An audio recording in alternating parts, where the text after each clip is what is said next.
Hola, ¿cómo están? Vamos a hablar ahora de asma. ¿Qué decimos del asma? Que es una enfermedad de tipo obstructiva, reversible e intermitente de las vías respiratorias, que se caracteriza por la mayor sensibilidad de la tráquea y los bronquios a diversos estímulos. ¿Sí?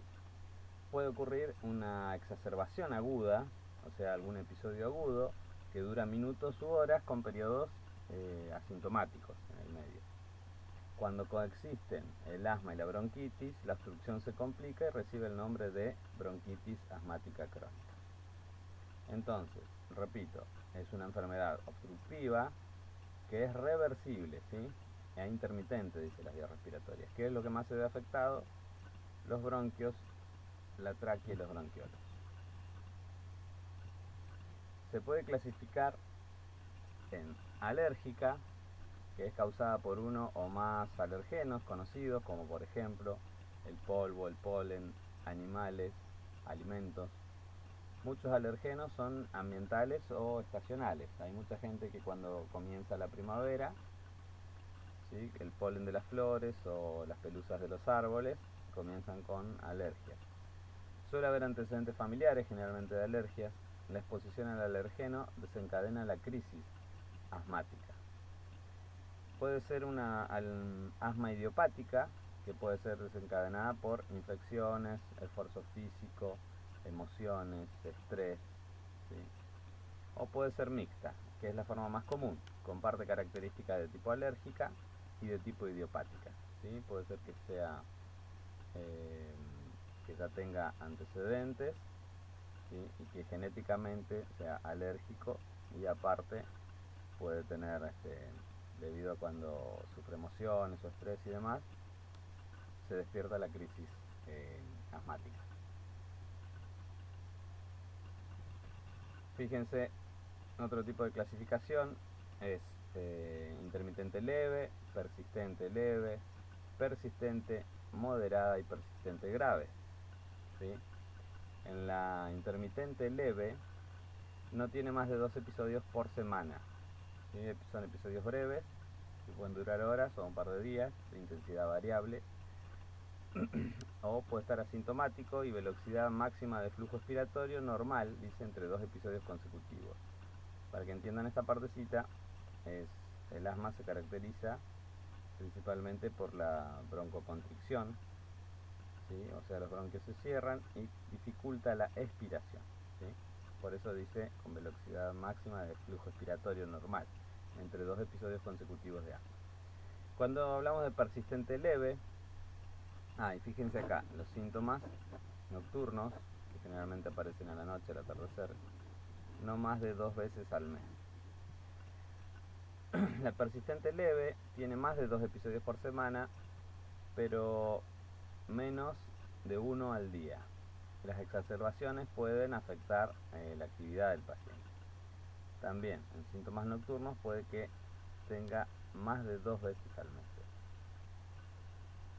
Persistente moderada, son síntomas que ocurren diariamente, utiliza broncodilatadores de acción prolongada a diario. Las exacerbaciones afectan la actividad del paciente, se producen más de 2 exacerbaciones semanales que pueden durar varios días, ¿sí? Los síntomas nocturnos pueden durar más de una semana. Persistente grave son síntomas persistentes, restricción de la actividad física, y hay exacerbaciones frecuentes, y los síntomas nocturnos pueden ser frecuentes, ¿sí? Bien, esta es otra clasificación de asma. La fisiopatología: se produce un estímulo de cualquiera de los que hayamos visto anteriormente, algún alergeno o algún componente idiopático, y se liberan mediadores químicos. Al liberar esos mediadores químicos se produce broncoespasmo y se activan las células inflamatorias, ¿sí? Al activarse las células inflamatorias se produce daño epitelial, ¿sí?, o daño en el tejido, se produce edema, que es la hinchazón o inflamación, y el aumento de la producción de moco, ¿sí? Todo esto dentro del bronquio. ¿sí? Por fuera del bronquio se produce el broncoespasmo, ¿sí? Del músculo que envuelve al bronquio. Ambas cosas, la activación de las células inflamatorias y el broncoespasmo, aumentan la resistencia de las vías respiratorias, se achica la luz, ¿sí? Y hay obstrucción y limitación del flujo aéreo, especialmente en la expiración. Y esto produce un episodio agudo de asma, ¿sí? Por eso se habla de la reagudización del asma. Como el asma es una patología crónica, aunque es intermitente y reversible, es una patología crónica. Cuando hablamos de reagudización es cuando está en una crisis de asma. Bien, ¿por qué decimos que aumenta la obstrucción y limita el flujo, especialmente en la expiración? Porque en la inspiración el paciente ejerce mayor fuerza, por lo tanto entra con mayor presión positiva el oxígeno, ¿sí? En la expiración, ¿sí? Va con mucha menor presión positiva, entonces se dificulta más la expiración. Es una obstrucción difusa y reversible de las vías respiratorias causada por varios fenómenos. Primero, contracción de los músculos que rodean los bronquios, los estrecha. Hay edema de la membrana que reviste a los bronquios y hay obturación del interior de los bronquios por un moco espeso,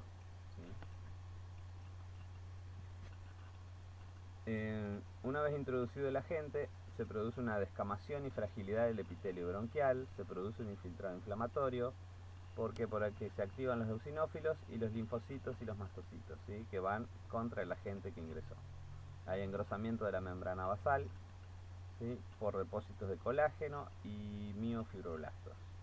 Hay hipertrofia del músculo liso y glandular. Fijémonos acá, tenemos un bronquio normal versus un bronquiolo con asma. Fíjense, lo que envuelve es la capa adventicia. Este es el bronquiolo, este es el músculo, así como lo ven, este es el músculo rayado, es el músculo liso del bronquio.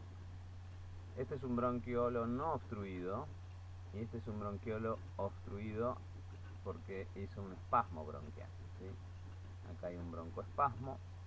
Fíjense, la mucosa acá está normal, la luz grande dentro del bronquio. Acá hay edema de la mucosa, ¿sí? Y acá hay secreciones espesas mucopurulentas o mucosas nada más, ¿sí? Fíjense la diferencia entre un bronquio y otro, uno sano y uno enfermo. En reacciones a factores ambientales reacciona la inmunoglobulina E, así se abrevia, al ligarse con el antígeno. Esa inmunoglobulina, cuando se liga con el antígeno, desencadena la liberación de histamina y prostaglandina, ¿sí? Que esto producen los procesos inflamatorios. Esto modifica el músculo liso y las glándulas en el interior de los bronquios y causa broncoespasmo, edema de la mucosa y producción excesiva de moco, que son las tres características principales que se producen en la crisis asmática. El tono de los músculos bronquiales está inervado por el sistema parasimpático. En el asma idiopática, estas terminaciones reaccionan a los estímulos como infección, frío, estrés, liberando acetilcolina y causando broncoconstricción, ¿sí? En los bronquios están los receptores alfa y beta adrenérgicos del sistema nervioso simpático, ¿sí? La estimulación de los alfa se traduce en constricción y la estimulación de los beta en dilatación, o sea, lo contrario. Los asmáticos tienen bloqueo beta adrenérgico, ¿sí? Por lo tanto están propensos a broncoconstricción, ¿sí? Tienen bloqueados los beta adrenérgicos. Bien. ¿Cuáles son las manifestaciones clínicas o los signos y síntomas del asma? Tienen los pacientes tos, ansiedad, disnea o dificultad respiratoria, ortopnea, que es cuando solamente pueden ventilar en posición sentado o semisentado o parado, sibilancias, ¿sí? Que se producen, es el silbido que se produce en la expiración forzada, ¿sí? En este caso porque está el bronquio cerrado. Expiración más forzada que la inspiración, se produce tiraje, ¿sí? Que era la utilización de los músculos accesorios para respirar, los intercostales, diafragma, ¿sí? Taquicardia, y puede haber cianosis periférica, que es la coloración azulada por falta de perfusión, ¿sí? Periférica, o sea, en la punta de los dedos, en los pies, donde mayormente se ve. El diagnóstico se hace a través de la clínica, que quiere decir del examen clínico, el examen físico, la anamnesis, ¿sí? La entrevista que se le hace al paciente y el examen físico. Se produce la auscultación, ¿sí? Puede haber palpación, percusión, ¿sí? A través de una espirometría, que es un estudio exclusivamente para ver la capacidad pulmonar, ¿sí? Se lo hace insuflar al paciente con la mayor fuerza posible, después se le da un broncodilatador para que amplíe la luz de los bronquios y se lo vuelve a hacer expirar, y ahí se ve la diferencia entre ambos. Después se puede ver un laboratorio que pueden estar aumentados los glóbulos blancos y una radiografía para ver los pulmones. El tratamiento, vemos aquí el tratamiento farmacológico, se dan antagonistas beta-adrenérgicos, como el salbutamol, el isoproterenol, son de acción generalmente corta, ¿sí? Después tenemos el salmeterol, el fenoterol, que son de acción prolongada. Cuando hablamos de medicación de acción corta, generalmente son endovenosas o a través de spray o a través de nebulizaciones, ¿sí? Cuando hablamos de acción prolongada, hablamos de comprimidos generalmente vía oral. Dilatan los músculos lisos bronquiales, aumentan los movimientos de los cilios, ¿sí? Recordarán que en anatomía los cilios son los que movilizan las mucosidades hacia arriba, ¿sí? Para tratar de expectorarlos o eliminarlos. Disminuyen los mediadores químicos de alergia, estos antagonistas beta-adrenérgicos. También se pueden brindar anticolinérgicos, como el bromuro de ipratropio. Es de acción lenta, se utiliza cuando no se puede utilizar los antagonistas beta, ¿sí? O metilxantinas debido a cardiopatía subyacente. ¿Por qué? Porque estos antagonistas beta-adrenérgicos producen taquicardia, ¿sí?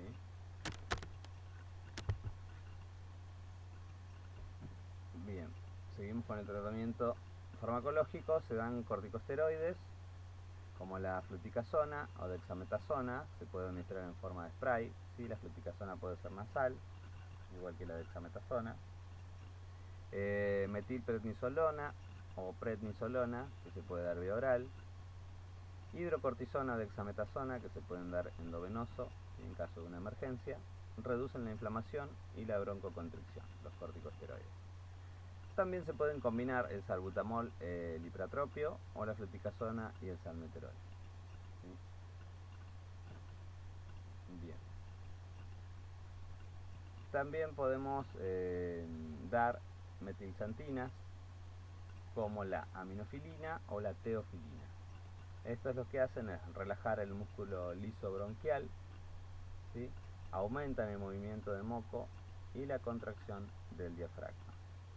También se pueden administrar en caso de urgencias, ambas endovenosas, ¿sí? Bien. Y nada más de el asma. Recordemos entonces que si bien es una patología crónica, lo que se trata es con medicación crónica, o en caso de exacerbaciones, que serían las crisis asmáticas, se puede utilizar este tipo de medicamentos que vimos en forma endovenosa, ¿sí? Recuerden las características del asma, que es la broncoconstricción, el edema de la mucosa y la producción de moco. Donde más se siente entonces es en la expiración.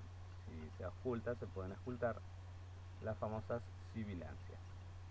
Bien, nada más de asma.